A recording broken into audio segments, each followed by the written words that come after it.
Good morning बच्चों, फिर से स्वागत है आपका ऑनलाइन क्लासेज में। देखिए 16 नंबर चैप्टर जो आज आपका कंप्लीट हो जाएगा, प्लांट टिश्यू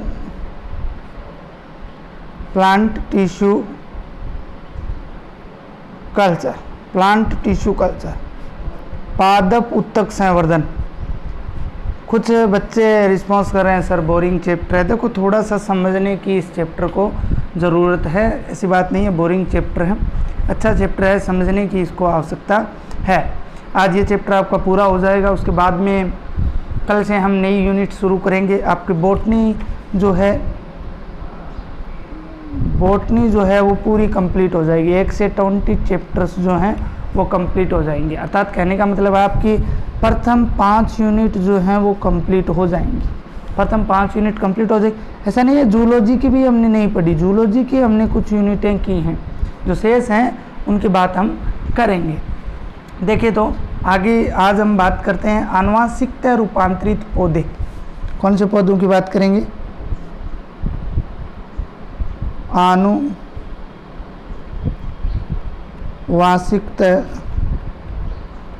रूपांतरित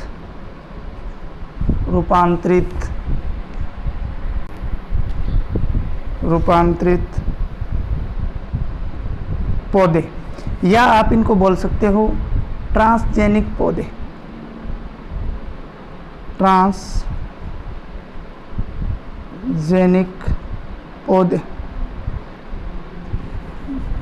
इसके अलावा पारजीनी पादप। ठीक है, ये टॉपिक है आज का हमारा पूरा कंप्लीट, हम पढ़ेंगे। 15 से 20 मिनट का आपका ये वीडियो रहेगा। Genetically modified plants and transgenic plants. ठीक है, ट्रांसजेनिक पादप जो होते हैं आनुवांशिकता अभियांत्रिक पादप, जिन्हें पादप प्रजनन उपकरण में पुनर्योगज डीएनए तकनीक द्वारा नई विशेषताओं का समावेश कर विकसित किया जाता है। समझ रहे हो? परिभाषा क्या होगी ट्रांसजेनिक पादप की?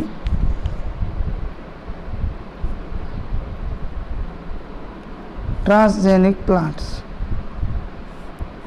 सबसे पहले परिभाषा की बात करते हैं। प्यारे बच्चों, परिभाषा की बात करते हैं तो भाई क्या है, जो आनुवांशिक ये क्या होते हैं? ऐसे पादप होते हैं, ध्यान से सुना, सीधी परिभाषा बताता हूँ। ऐसे पादप होते हैं जिन्हें क्या किया जाता है? जो वांछित डीएनए प्रवेश करवाकर, वांछित डीएनए या फिर हम बोलते हैं रिकॉम्बिनेट डीएनए अगर प्रवेश करवाकर उसमें नए गुण डालते हैं तो ऐसे पादप क्या कहलाते हैं? ट्रांसजेनिक पादप जो है वो कहलाते हैं। ओके, इसके अलावा बात करें तो ये नवीन गुण उनकी संततियों में पीढ़ी दर पीढ़ी भी बने रहते हैं। ये गुण जो हैं वो क्या है? पीढ़ी दर पीढ़ी उनकी संततियों के अंदर भी बने रहते हैं। ऐसा नहीं है कि हम लोगों ने किसी एक प्लांट के अंदर डाला उसी के अंदर ये लक्षण रहेंगे। ये आगे इस प्लांट द्वारा जो पुत्री पादप जो बनेंगे उनके अंदर भी वो लक्षण आएंगे जो हमने रिकॉम्बिनेट डीएनए के अंदर डाले हैं। इसके अलावा अगर बात करें तो आनुवांशिकता अभियांत्रिक जीवों को ही आनुवांशिकता रूपांतरिक जीव कहते हैं। ठीक है ना, शॉर्ट में इनको बोलते हैं जीएमओ। क्या बोलते हैं? जीएमओ। याद रखना, इसकी परिभाषा आपसे पूछी, पूरा नाम भी इसका पूछा जा सकता है। तो जी का होता है जेनेटिकली, एम का मॉडिफाइड और ओ का ऑर्गेनिज्म। जेनेटिकली मॉडिफाइड ऑर्गेनिजम्स अर्थात हिंदी में कहते हैं आनुवांशिकता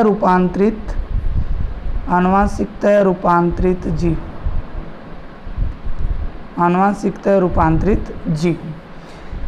अजीन अभियांत्रिकी तकनीक की सहायता से एक बीजपत्री हो चाहे द्विबीजपत्री हो कि कई पादपों की जो ट्रांसजेनिक पादप हैं वो तैयार किए गए हैं, जो कृषि के अंदर काम में आते हैं। मोनोकोटिलिडनी हो चाहे डाइकोटिलिडनी हो, उनके बहुत सारे पादप जो है वो ट्रांसजेनिक पादप जो हैं वो प्राप्त किए गए हैं।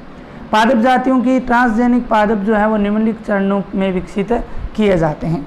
उनके जो चरण हैं वो क्या होते हैं? देखिए, सबसे पहले क्या किया जाता है, वाहक का चयन एवं स्थानांतरित किए जाने वाले जीन को पृथक किया जाता है। सबसे पहले जो वाहक, वैसे तो हम पढ़ चुके हैं, एक बार और देख लो। सबसे पहले जो है सिलेक्शन ऑफ वेक्टर्स, वाहक का क्या किया जाता है, चयन किया जाता है। किसका चयन किया जाता है, वाहक का चयन किया जाता है। ठीक है, किसका चयन किया जाता है, वाहक का चयन किया जाता है। और साथ में जो स्थानांतरित हम जीन करेंगे, जो जीन अच्छे गुण वाली है, जिस जीन को हमें स्थानांतरित करना है उसको हम आइसोलेशन करेंगे, अर्थात उसका क्या करेंगे, पृथक्करण करेंगे। उसका क्या करेंगे, पृथक्करण हम लोग करेंगे। 2 नंबर बात, पुनर्योजित प्लाज्मिड का निर्माण व एग्रोबैक्टीरियम का रूपांतरण। इसके बाद में हम जो वेक्टर के साथ किसको मिला देंगे, इस जीन को मिलाएंगे। ठीक है, जैसे वेक्टर प्लाज्मिड ले लिया, प्लाज्मिड प्लस जीन हो गया, डीएनए हो गया, तो ये क्या बन गए, पुनर्योजित डीएनए बन गया। क्या बन गया, पुनर्योजित डीएनए बन जाता है। अब इसको हम क्या करेंगे, जो एग्रोबैक्टीरियम है, एग्रोबैक्टीरियम है, उस पर क्या कर देंगे, ट्रांसफॉर्मेशन कर देंगे, उस पर स्थानांतरण कर देते हैं, उस पर क्या कर देते हैं, स्थानांतरण कर देते हैं। 3 नंबर बात करते हैं, तो रूपांतरित एग्रोबैक्टीरियम का पादप कोशिकाओं में स्थानांतरित कर देते हैं। अब इसका किसके अंदर स्थानांतरित कर देते हैं, जो पादप सेल्स हैं उनमें स्थानांतरण कर देते हैं। 4 नंबर की अगर बात करें, तो रूपांतरित पादप कोशिकाओं का चयन, संवर्धन एवं पुनर्जनन कर लेते हैं। जो रूपांतरित पादप कोशिकाएं हैं उनका क्या कर लिया जाता है, चयन, संवर्धन एवं पुनर्जनन कर लिया जाता है। ठीक है, 5 नंबर, विकसित पारजीनी पादपों में वांछित जीन की जो अभिव्यक्ति है, क्या है, वांछित जीन की जो अभिव्यक्ति होती है उसे पहचान लिया जाता है। वांछित जीन की क्या कर ली जाती है, अभिव्यक्ति को पहचान लिया जाता है। ये सब बातें हम पढ़ चुके हैं किसके अंदर, इसके सिलेक्शन के अंदर, प्लांट टिश्यू कल्चर की जो प्रोसेस थी उसके अंदर हम लोग पढ़ चुके हैं। अब जो हम बात करने वाले हैं आगे बात करेंगे, जो हमारा अगला टॉपिक रहेगा, लास्ट टॉपिक इस चैप्टर का, पारजीनी पादपों से संबंधित कृषि एवं औषधि विज्ञान में महत्वपूर्ण उपलब्धियाँ। ट्रांसजेनिक प्लांट्स जो हैं उनसे related agriculture and medicine science के अंदर जो इम्पोर्टेंट्स अचीवमेंट्स हैं या फिर इम्पोर्टेंट्स जो भी महत्व हैं, इनके एप्लीकेशंस हैं, उनकी हम बात करेंगे। तो देखिए, सबसे पहले तो मैं लिख देता हूँ, टॉपिक का नाम लिख देता हूँ,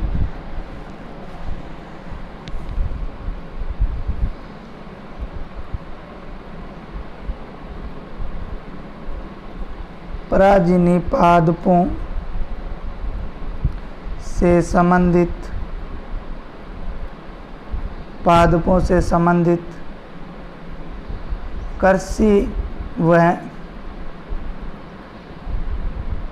कृषि व औषधि विज्ञान में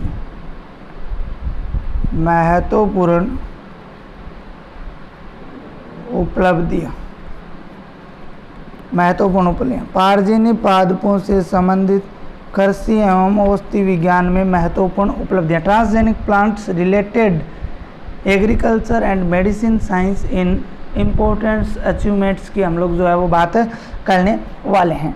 देखिए, सबसे पहले 1 नंबर पे दिया हुआ है, 1 नंबर की अगर बात करें तो उस पर दिया हुआ है कीट प्रतिरोधकता।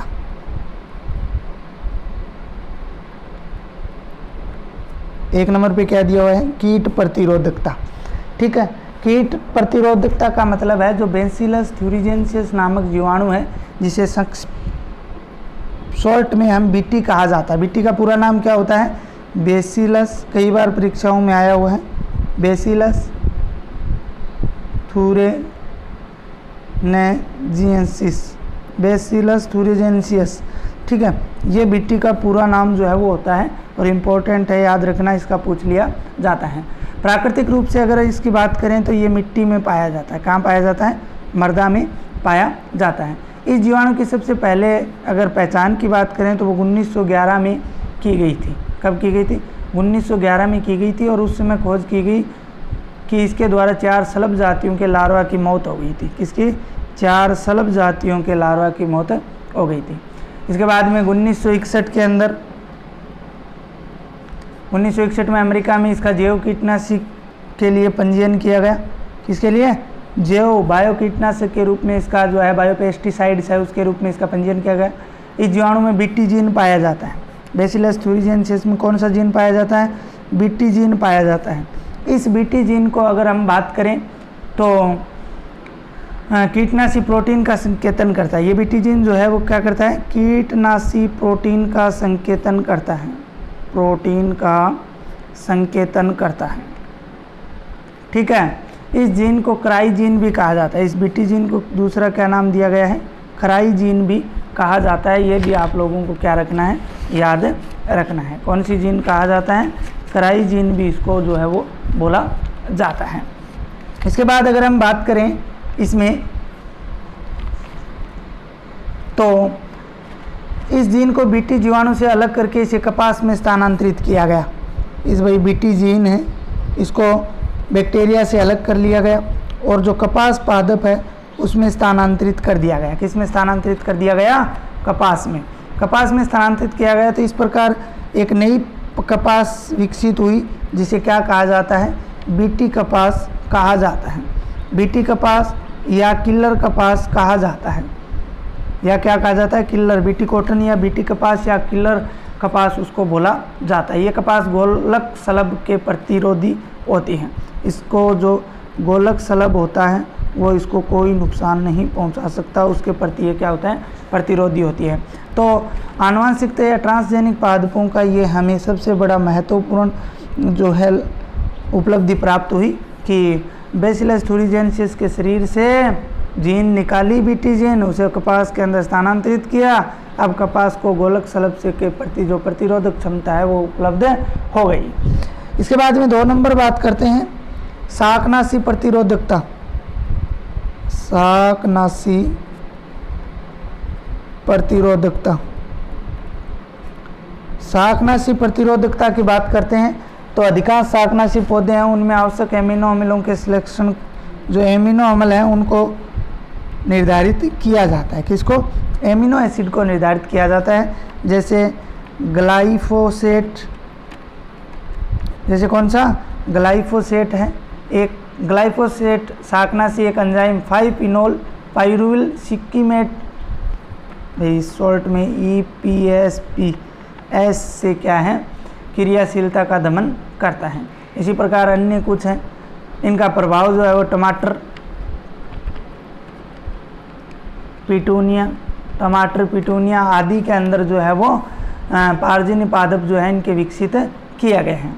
3 नंबर अगर हम बात करें,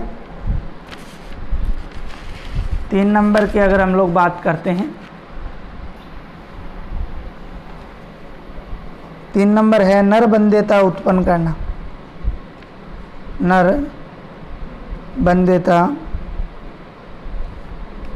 नरबंधेता उत्पन्न करना।